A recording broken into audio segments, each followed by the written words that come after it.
ఈ రోజు మన నా మీద మీరు నమ్ముతారా? నా మీద అట్రాసిటీ కేసు ఉంది. నా మీద అట్రాసిటీ కేసు ఫైల్ చేస్తే నేను కడపలోని వెళ్ళి అటెండ్ అయ్యి వచ్చాను. కోర్టు కూడా అటెండ్ అయ్యి రావాల్సిన పరిస్థితి.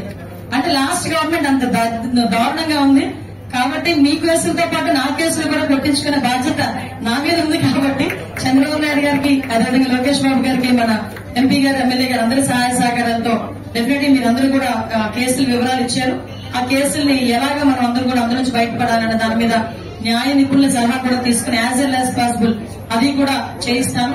ఒకటేంటి, ఇది అదృష్టం కింద భావించాలో దురదృష్టం కింద భావించాలో తెలియదు కానీ ఒక టీచర్ వృత్తిలో ఉండి టీచర్ల కేసులు కూడా కొట్టే అవకాశం దేవుడు చంద్రబాబు నాయుడు నాకు కల్పించారు.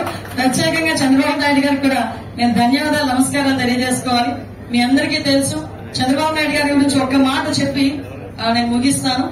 ఎందుకంటే నేను వచ్చి సాయంత్రం 5 గంటలకు వెళ్ళామా లేదా, ఏదైనా సొంత పనులు ఉన్నాయా లేదా చూసుకున్నామా లేదా, మా పిల్లల్ని చూసుకున్నామా లేదా, ఇది తప్పించి ఏ రోజు కూడా రాజకీయాల జోలికి రాని టీచర్స్ అందరూ కూడా ఒక్కసారిగా భయం లేకుండా, ఎందుకు ఈ పదం ఉపయోగిస్తున్నానంటే లాస్ట్ 5 సంవత్సరాల పరిస్థితి ఎలా ఉందంటే బయటకు వస్తే కేసులు, ఎమ్మెల్యేగా చేసిన మేమే రోడ్ల మీదకి వచ్చామంటే మా మీద కేసులు పెట్టే పరిస్థితి, గృహ నిర్బంధాలు లేదు అనుకుంటే ఇంకా అంతకే అవసరమైతే మా మీద సోషల్ మీడియాలో లేనిపోని పోస్టులు, ఇలాంటివన్నీ ఒక భయానకమైన వాతావరణం మధ్యలో మీ హక్కులు కాపాడుకోవడానికి ఒక చిన్న ఉద్యమం అని మీరు అనుకున్నారేమో, అది మహా ఉద్యమం కింద మారి ఒక్కసారిగా టీచర్ల శక్తి ఏంటో చూపించిన పరిస్థితి ఆ రోజు కనిపించింది.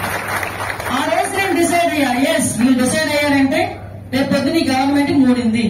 ఆ రోజు మేము డిసైడ్ అయ్యాం డెఫినెట్ గా మూడింది అని. కాకపోతే పరిస్థితి నిజంగా ఆ రోజు మీరు ఆ ఉద్యమం చేయడంలో కానీ, మీరు పోరాట విషయంలో కానీ అందులోని విషయం ఏంటంటే వాస్తవాలు ఉన్నాయి. మీరు ఎంత బాధపడుతున్నారో నిజాలు కూడా అందులో ఉన్నాయి.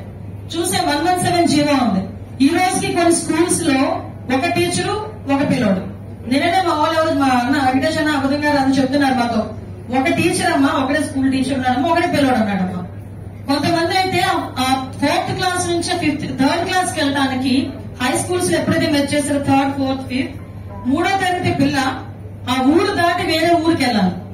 ఇప్పుడు చూసే పరిస్థితులు ఎలా ఉన్నాయంటే చిన్న పిల్ల లేదు, పెద్ద పిల్ల లేదు. మనుషులు కనిపిస్తే అబ్యూజింగ్స్, వాళ్ళ మీద అత్యాచారాలు, హత్యలు, ఇలాంటి నేపథ్యంలో చాలా మంది ఆడపిల్లను పంపించలేక ఇళ్లలోనే డ్రాప్ అవుట్స్ చేసుకునే పరిస్థితి కూడా కనిపించింది. అంత దారుణమైన సిచ్యువేషన్స్ ఈరోజు 117 లో ఉన్నాయి. నేనేమంటానంటే కనీసం ఆ జీవో ఇంప్లిమెంట్ చేసేటప్పుడైనా, జీవో తయారు చేసేటప్పుడైనా ఎందుకు వాళ్ళు మిగతా ఐఏఎస్ ఆఫీసర్లు అయినా ఎందుకు ఒకసారి చర్చించుకోకూడదు? సంఘాలు ఉన్నాయి కదా, సంఘాలు